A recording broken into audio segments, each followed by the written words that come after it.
छोटी बच्ची मुंतहा की मां ने बयान दे दिया। मेरी बहन, अल्लाह ताला आपको सब्र दे। क्या चाहती हैं, क्या होना चाहिए इन जालिमों को? चौक में खड़े होकर जैसे मेरी बच्ची को उन्होंने किया है, चौक में खड़े होकर सरेआम गोलियां मारे, मेरे सामने मारे।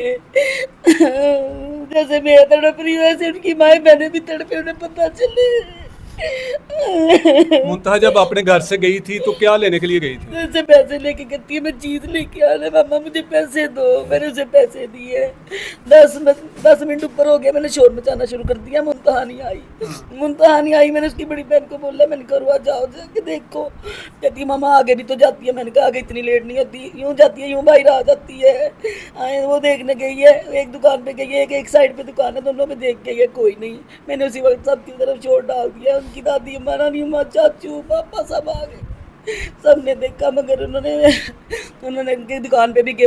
2 बार उन्होंने तो पहले बोला कि नहीं आई, इधर नहीं आई, चली गई। एक ने बोला चली गई है, एक बोलता है नहीं आई, एक बोलता है चली गई है वो चीज लेके। दुकानदार जो मालिक था दुकान का, उससे भी पूछा था कि आपकी दुकान में बच्ची आई है? उससे भी पूछा है। वो क्या कहता था? एक दो ही थे उधर, एक ने बोला चीज नहीं लेने आई, एक बोलता है चीज लेके चली गई है। तो फिर कैमरों में पता किया, पुलिस आई तो पता चला वो गई है 11:03 के अंदर गई है दुकान पे, पर वापस नहीं आई। आधा घंटा देखा, वापस नहीं आई, वापस नहीं आई। मेरी बच्ची, मेरी बेटी साथ चाहिए, कोई भाई अपने बच्चों को बाहर ना जाने दे।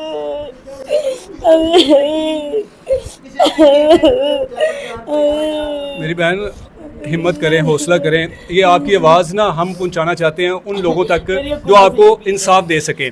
जब बेटी की लाश का पता चला कि यहाँ पर मार के इन जालिमों ने फेंक दी है, तो उसकी हालत कैसी थी? मुझे नहीं दिखाया इन्होंने, मुझे देखने ही नहीं दिया इन्होंने, मुझे नहीं देखने, बहुत बुरी। आखिरी बार भी नहीं चेहरा देखा? आखिरी बार 2 मिनट दिखा के साथ ही मुझे पीछे ले गए। इन्होंने देखने के काबिल ही नहीं छोड़ी। मैंने सीने से नहीं लगाया, मैंने उसे नहीं छुपा, मैंने कल से उसे नहीं देखा। नाज़रीन, ये तकलीफ़, ये चीखें, यकीन करें कि मेरे अंदर हिम्मत नहीं पैदा हो रही कि मैं इनसे कुछ बात करूं। उस बच्ची की तस्वीरें अगर आप देखें तो यकीन करें कि आपसे ना देखा जाए कि जिन हालातों से, जहां से उस बच्ची की लाश को बरामद किया गया, इन जालिम, इन दरिंदों ने, इन बेड़ियों ने, जो न जाने कब से इस दुकान में छुपे हुए थे। और यकीनन ये जो दुकान का मालिक था, ये भी इन लोगों के साथ शामिल था, और इन तमाम लोगों ने मिलकर उस बच्ची को नोचा होगा। और इससे पहले न जाने कितनी हमारी बहनों के साथ ये जुल्म की इंतहा कर चुके होंगे, जिसकी शायद आज तक किसी को खबर ही ना हुई हो।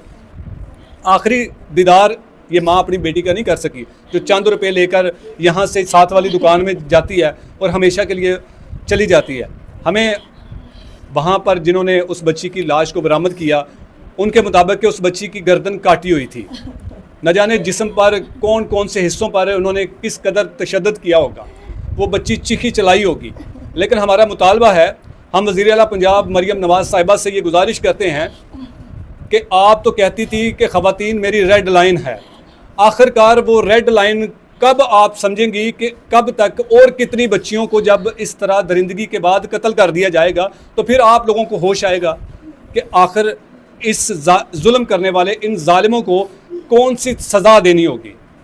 हमें यह भी पता चला कि पुलिस ने सारे मुल्ज़मान को पकड़ लिया है।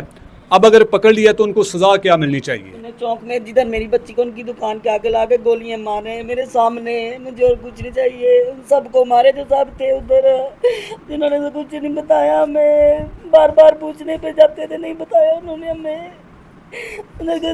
पुलिस आपके पास आई तो पुलिस अब क्या कहती है कि हम इन जालिमों को जो है वो निशाने इबरत बनाएंगे? बोल तो ऐसे ही नहीं है, पता नहीं करके दिखाएंगे तो भी